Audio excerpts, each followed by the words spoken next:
Convido os irmãos a estarem abrindo as suas Bíblias no livro de Romanos, capítulo 12, versículo 1 e 2.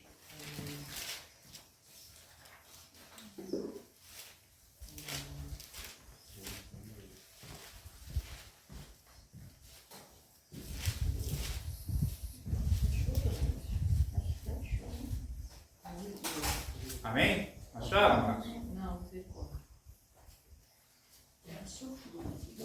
1 e 2.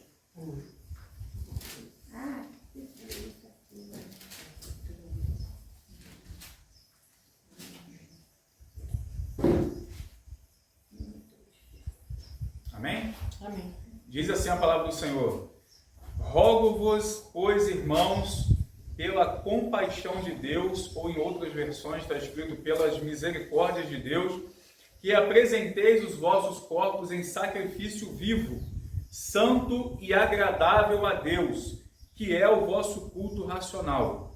E não sedes conformados com este mundo, mas sede transformados pela renovação do vosso entendimento, para que experimenteis qual seja a boa, agradável e perfeita vontade de Deus. Amém, amados?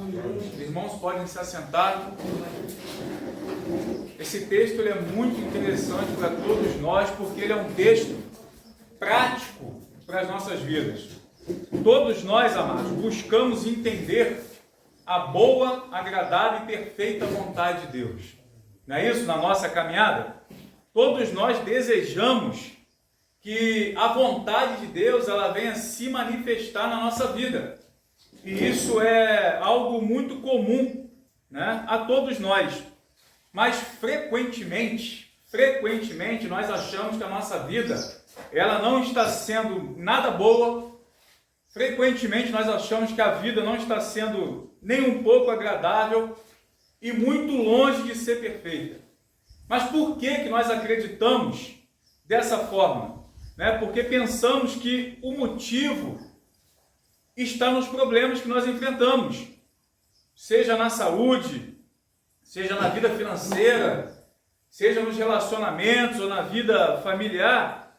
Nós associamos uma coisa a outra e começamos a pensar que a vontade de Deus parece ser incompatível com os problemas que a gente vive. Então a gente começa a acreditar que somente iremos viver essa boa, perfeita e agradável vontade de Deus se os problemas eles não existirem. Se tudo aquilo que é desagradável a nós sumirem da nossa frente. Mas a grande notícia que nós vemos nos evangelhos é que nenhum desses problemas podem nos impedir de experimentar a vontade de Deus em nossas vidas. Amém? Por quê? Porque tão somente depende de nós entregarmos as nossas vidas ao altar do Senhor.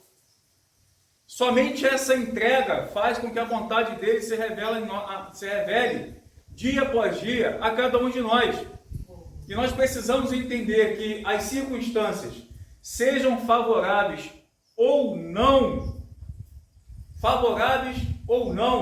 elas não vão impedir que a vontade de Deus seja derramada sobre nós, para que possamos experimentar a boa, perfeita e agradável vontade de Deus. A minha entrega diária é que vai produzir a vontade do Senhor em nós. Depende da nossa entrega diária. Não está condicionado às circunstâncias. A questão não é o mundo externo, mas está dentro de nós, irmãos. E é nessa forma e na intensidade que eu me relaciono com Deus é que eu vou passar a experimentar a vontade dele na minha vida. A minha comunhão com Deus vai determinar se eu vivo ou se eu não vivo a boa, perfeita e agradável vontade do Senhor. Quando a gente olha aqui para Romanos 12, nesses dois versículos aqui que nós lemos, pelo menos, ele vai falar de uma entrega a Deus, que vai nos levar a um lugar de plenitude, a um lugar de gozo, a um lugar que verdadeiramente nos faz sentir a vontade de Deus de forma boa, agradável e perfeita. diariamente. Quantos de nós não queremos viver a vontade de Deus? Não é isso? Quantos de nós não queremos? Vamos ver o que Paulo diz? Interessante que Paulo ele começa dizendo assim: rogo-vos, pois, irmãos. Se nós olharmos os 11 capítulos anteriores, ele vem falando da ação salvadora do Senhor, né? Providenciada por Deus a nós. E aqui ele inicia requerendo uma resposta ante tudo aquilo que Deus já tem feito por nós. O verbo que Paulo usa aqui, ele vem expressar uma súplica, né? Ele vem expressar um grito, algo que vem da alma, do espírito, algo como se Paulo estivesse chamando a nossa atenção. Olha, eu rogo-vos, né? Como se ele estivesse dizendo o seguinte: ó, o que eu vou dizer agora é tão importante que você precisa levar para toda a tua vida, né? Eu rogo-vos. Então ele está dizendo o seguinte: ó, daqui para frente não basta você ser apenas ouvinte, né? Ser apenas ouvinte não preenche o requisito de Deus. Por quê? Porque ele exige uma clara resposta de cada um de nós a tudo aquilo que está sendo ordenado, a tudo aquilo que está sendo ensinado pelo Evangelho. Então chega a hora de nós reagirmos, irmãos, e termos uma atitude diante da palavra de Deus, né? E ele continua dizendo o seguinte: rogo-vos, pois, irmãos, pela misericórdia de Deus, né? Ou em outras versões, pela compaixão. É muito interessante que ele roga, né? Rogo-vos, irmãos, pela misericórdia de Deus. Paulo está dizendo o seguinte: olha, aproveita essa misericórdia. Aproveita essa misericórdia. É por conta dessa misericórdia sem fim de Deus que Paulo está rogando aqui, ó. Paulo está dizendo, ó, deixa ser gerado no seu coração uma submissão da sua vontade à vontade dele, que é boa, perfeita e agradável. E aí quando a gente olha lá para o livro de Lamentações, no capítulo 3, versículo 22 e 23, o texto vai dizer que as misericórdias do Senhor são a causa de não sermos consumidos, porque as suas misericórdias não têm fim, novas são cada manhã e grande é a tua fidelidade. E aí quando a gente lê esse texto, a gente entende porque que Paulo está rogando pela misericórdia do Senhor, para que eu e você pudéssemos aproveitar essa misericórdia. Então não desperdice, porque somente através da misericórdia dele é que eu posso me apresentar diante dele para ser transformado e viver a vontade dele e não a minha. E ele continua dizendo o que no versículo, né? Apresentei os vossos corpos em sacrifício. Quando a gente olha lá para o Antigo Testamento, né? Como é que era o sistema de adoração naquela época? Né? O ofertante ele trazia um animal, o corpo daquele animal ele era imolado sobre o altar, então aquela oferta era recebida, não é isso? Então era necessário ter o corpo ali. Para quê? Para demonstrar a materialidade da intenção do ofertante. E aí quando a gente olha para a cruz do Calvário, nós vemos essa materialidade também, porque Jesus estava lá. Jesus ele foi pendurado lá. Jesus ele não nos amou apenas emocionalmente. Jesus ele não entregou a nós apenas o seu coração e os seus sentimentos, não. Mas foi traído, não é isso? Foi cuspido, pendurado, ferido, foi zombado, foi chicoteado, sofreu no corpo as angústias da morte. Entregou o seu próprio corpo, entregou carne, entregou sangue na cruz por nós. E aí, Paulo poderia até ter dito o seguinte, olha, apresenteis o seu ser, apresenteis o seu coração, mas o texto diz o seguinte, apresenta os vossos corpos como sacrifício.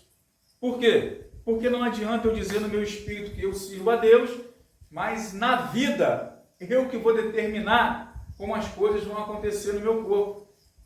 É como se eu dissesse para Jesus, olha, o meu coração é teu, né? Mas aqui o corpo quem manda sou eu. Não é isso?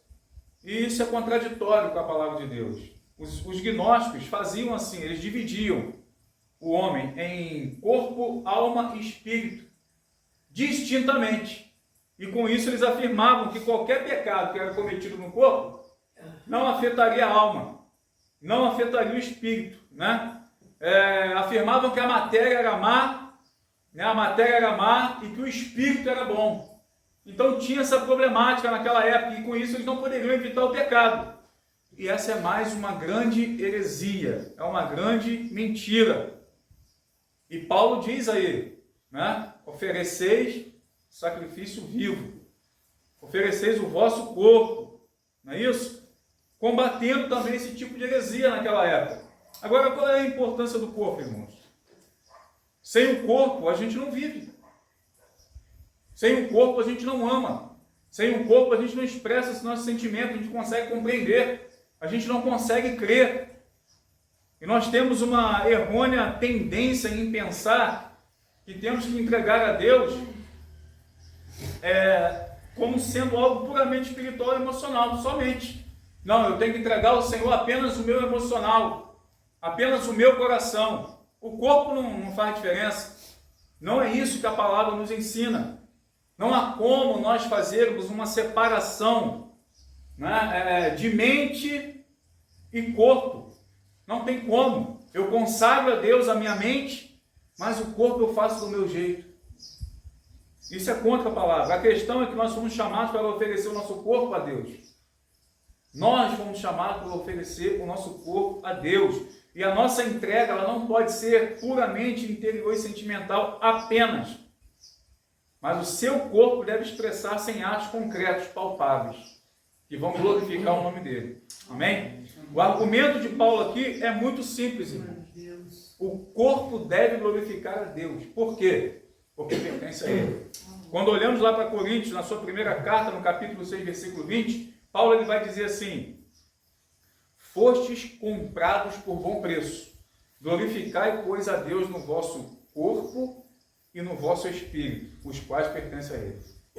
Amém? O espírito pertence a ele, o corpo pertence a ele, a nossa alma também pertence a ele. Agora, como que é esse sacrifício? Ele vem dizendo que você precisa oferecer o seu corpo em sacrifício. Ele vem te ensinando também como que é esse sacrifício. Ele diz, olha, esse sacrifício tem que ser um sacrifício vivo. Quando nós olhamos lá para o Antigo Testamento, mais uma vez, os animais eles tinham que ser o quê? Mortos. Eles tinham que ser oferecidos, né? Eram mortos ali, mas agora na graça não é assim que funciona. Não temos corpos de animais, mas nós temos os nossos corpos. Não temos mais os corpos dos animais. O sacrifício vivo somos nós. Não se trata mais de cadáveres, mas se trata de pessoas vivas. Amém? Não deixe para oferecer a Deus o seu sacrifício vivo quando você não tiver mais força. Quando você não tiver mais vigor. Ofereça a Deus o seu corpo saudável, cheio de vida, cheio de energia, enquanto há força. Amém? Sacrifício vivo não é apenas pensar constantemente sobre Deus, entenda isso. Eu penso sobre Deus, eu medito sobre Deus, não. Mas é você claramente dar comandos ao seu corpo para que estes vão se manifestar as ações que representam uma vida ofertada a Deus. Né? Ou seja, o seu dia a dia, a sua vida. Não pelos padrões do mundo, porque se você fizer isso, eu penso em Deus, mas vivo segundo os padrões do mundo, você está desperdiçando a sua vida. A sua vida literalmente será uma vida descartável. Não é isso? Mas aos olhos de Deus, irmãos, nós estamos sendo vistos como um sacrifício vivo, quando nós nos apresentamos no altar do Senhor. Matthew Henry foi um notável puritano, e antes de morrer ele disse o seguinte: uma vida investida em comunhão com Deus é a vida mais prazerosa do mundo inteiro. Será que a gente consegue entender a profundidade dessa frase? Uma vida investida em comunhão com Deus é a vida mais prazerosa do mundo inteiro. E quando ele disse isso aqui, ele não considerou circunstâncias ao seu redor, em momento nenhum. Mas aí o texto continua dizendo que você precisa apresentar o teu corpo em sacrifício vivo, mas também em sacrifício santo. Quando nós olhamos lá para o Antigo Testamento novamente, o animal que ele era ofertado, ele deveria ser o quê? Sem defeito, sem mancha, não é isso? não poderia ter nenhum defeito. Para quê? Para que ele fosse separado para Deus.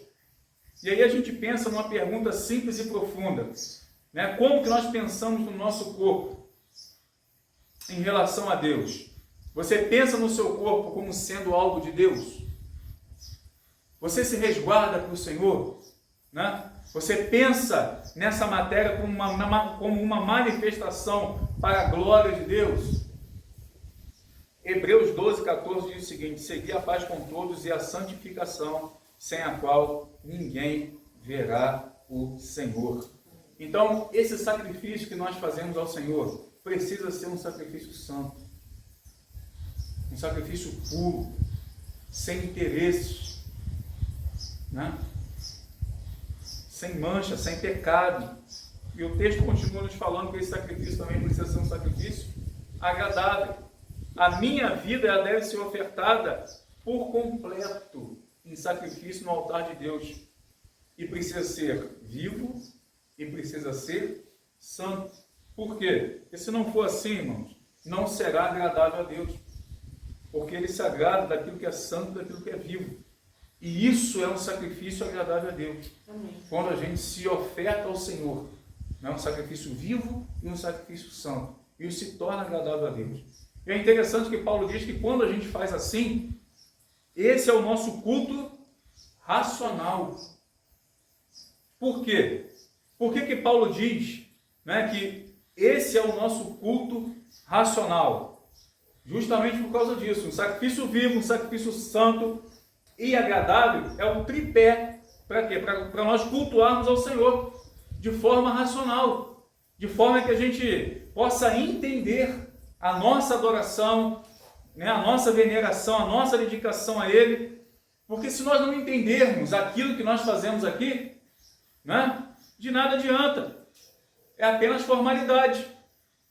Vou lá simplesmente porque é domingo, vou lá porque simplesmente é quarta-feira, mas não, Paulo está dizendo o seguinte: olha, você tem que oferecer o teu corpo em sacrifício vivo, santo, agradável, porque esse é o teu culto racional. Entenda o que você está fazendo, entenda a adoração que você está prestando a Ele, a dedicação, a veneração, para que isso não se torne apenas uma formalidade. Não é isso? E aí o que ele continua dizendo no texto? E não sedes conformados com este mundo, mas transformai-vos. Eu não posso, nós não podemos, como os cristãos, tomar a forma desse mundo, nos conformar com o sistema mundano, né? Não posso me moldar à cultura predominante. A cultura é essa, não, a nossa cultura é a cultura do Evangelho, irmão. Amém. É a cultura do ensinamento de Cristo, não é isso? Não cabe nós selecionarmos qual parte desse sistema mundano eu posso me conformar. Eu posso me conformar com isso aqui. Com isso aqui não, a gente tem que se conformar com a palavra de Deus. Amém. Porque se a gente faz assim, a gente acaba se corrompendo. Mais cedo ou mais tarde a gente se corrompe. Quando a gente olha para a garça, o que a gente vê? A garça ela vive em meio da lama, pisa na lama, mas continua branquinha.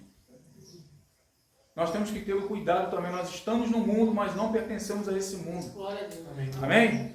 A palavra grega que Paulo usa aqui no versículo 2 para transformados, ela significa metamorfose. Metamorfose é o quê? Que a gente aprendeu lá no ginásio, né?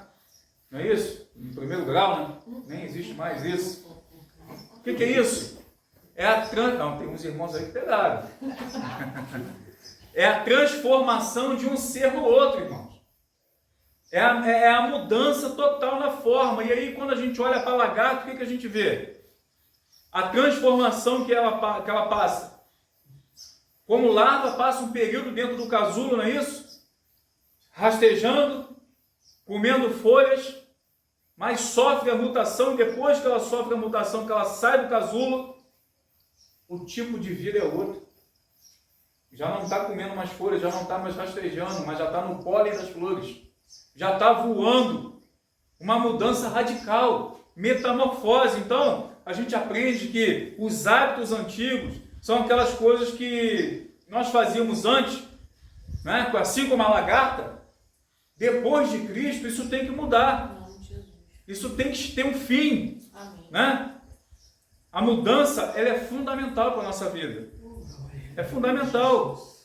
Assim como afeta a vida da lagarta, a presença de Cristo em nós tem que afetar a nossa vida também. Glória a Deus, aleluia. Né? Só há metamorfose se houver mudança radical. Amém. Na forma de viver, nos hábitos, na sua maneira diária de ser. E aí quando a gente olha para a Bíblia, lá em 2 Coríntios 5,17, o texto diz: se alguém está em Cristo, é nova criatura. As coisas velhas já se passaram e tudo se fez novo. O texto não diz: se alguém está em Cristo, será nova criatura, não. Ele diz: olha, uma vez que você está em Cristo, você é uma nova criatura. As coisas velhas passaram e tudo já se faz novo, se fez novo. Então nós somos transformados, irmãos, pela ação do Espírito Santo, dia após dia. Aleluia. E na carta aos Coríntios ainda, na segunda carta, no capítulo 3, versículo 18, Paulo vai dizer: mas todos nós com o rosto descoberto, refletindo como um espelho a glória do Senhor, somos transformados de glória em glória, na mesma imagem como pelo Espírito do Senhor. Dia após dia sendo transformados pelo Espírito do Senhor. Eu quero ser transformado e renovado todos os dias da minha vida até o Senhor voltar. Amém? Que esse seja o seu desejo também. Agora, como? Como não se conformar, irmãos? E se transformar? Através da renovação da vossa mente. A palavra grega que Paulo usa aqui para renovação é metanoia, e significa uma mudança de mente. A nossa vida, ela é construída em cima de pensamentos. Lembra na quarta-feira que eu trouxe uma estatística aqui, uma média, que a gente chega a pensar 10 mil pensamentos por dia? Lembra disso? Eu fui buscar um fundamento e achei. Um grupo de cientistas da Universidade Queen's, do Canadá, criou um novo método de uma maneira inédita, que foi capaz de detectar quando um pensamento é concluído e um novo se inicia. Esse estudo ele foi publicado dia 13 de julho de 2020. É um estudo recente na revista Nature Communication. E ele chegou à conclusão que nós podemos gerar 6.200 pensamentos diários. Cientificamente comprovado. Então, se você quer mudança na sua vida, presta atenção nisso. Você precisa renovar sua mente. Não há como ser transformados com pensamentos incoerentes à palavra rondando a tua cabeça. Por isso que Paulo diz, olha, tem que ser renovado, tem que ser transformado. De que forma?